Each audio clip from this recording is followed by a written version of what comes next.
Hello, it's Francis Jeffrey coming to you all again from Notre Dame, Indiana. There's two things. The first is that after I got done doing a video over at the other spot, I decided to change my f-stop to f16 to get the image more in focus, and that appeared to have partly worked. But on my way out of here, I saw another very interesting photographic opportunity that I had to zero in on, and that is that miniature church steeple thing pointing right up to the Virgin Mary with the basilica in the foreground and these evergreen trees on the left here.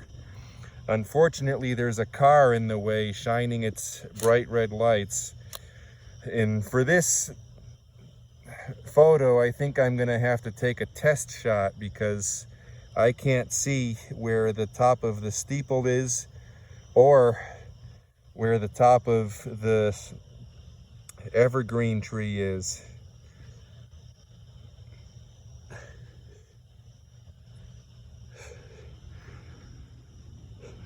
Okay, I'm on manual focus and I think I got it right.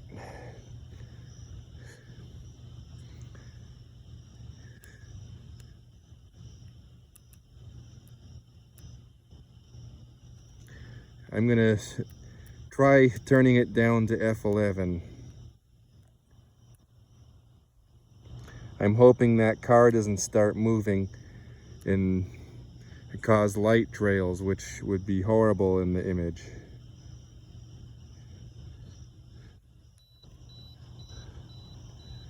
And as soon as I said that, it did, but because of the timer, I'm thinking it's going to be out of this image frame by the time the photograph starts.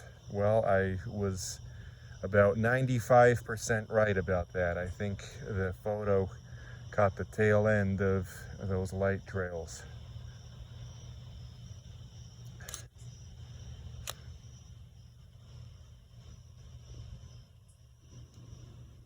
And it appears as though I did a much better job this time at getting the photo in focus with the 18 to 200 millimeter lens. And I got the entire steeple, it looks like, in the photograph. So, well, now I'm gonna have to wait for that student to get out of the way.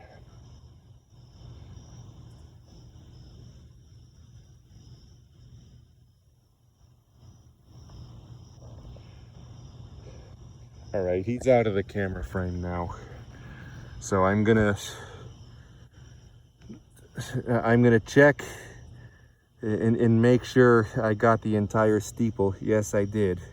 And now I'm just gonna pan over to the left a little bit more so that I have the entire evergreen tree. And once again, I'm gonna make sure everything is in focus, or looks to me to be in focus.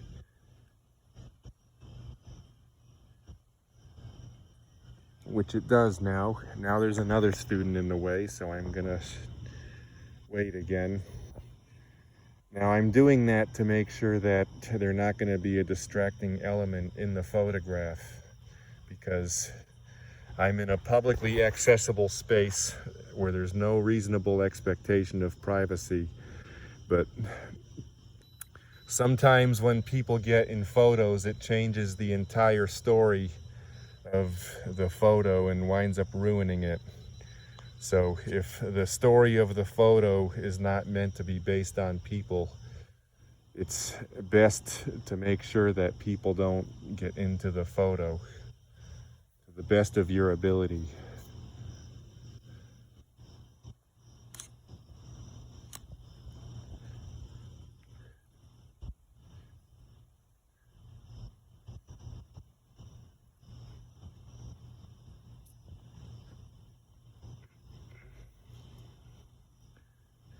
Okay, I'm just gonna pan over a little bit more to the left because there was a tiny amount of that evergreen tree that was not in the photo.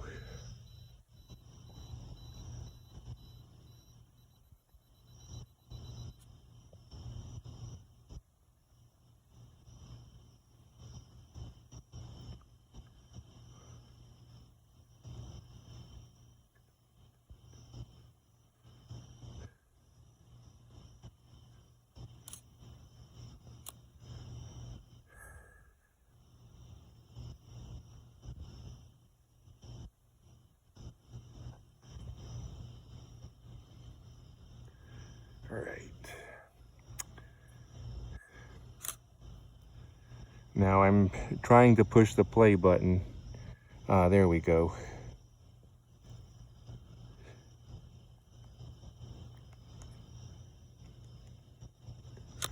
Yeah, I'm gonna have to pan over a little bit more to the left because a small amount of that evergreen tree was still not in the photo, it looked like.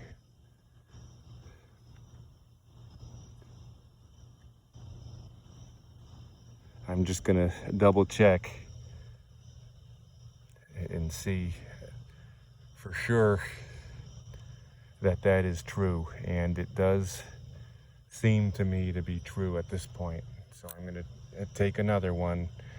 Now I'm talking about the large evergreen tree over here, not the small one in front of it, but the small one is interesting because it's arguably impersonating the buildings, because the evergreen tree has a pointy top and the buildings all have pointy tops.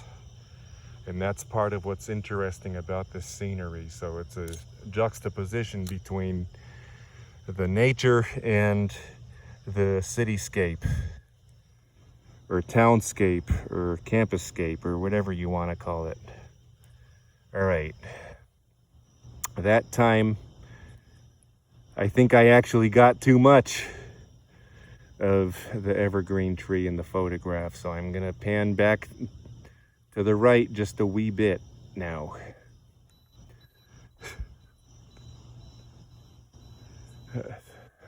And what I mean is, I didn't only get all of it, but I got too much empty space to the left of that evergreen tree. So here we go again.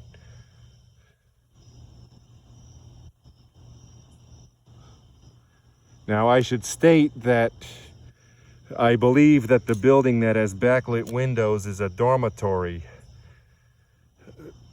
And so I'm assuming that those windows are backlit because some student not only has their window uncurtained, but also has the lights on in their dorm room.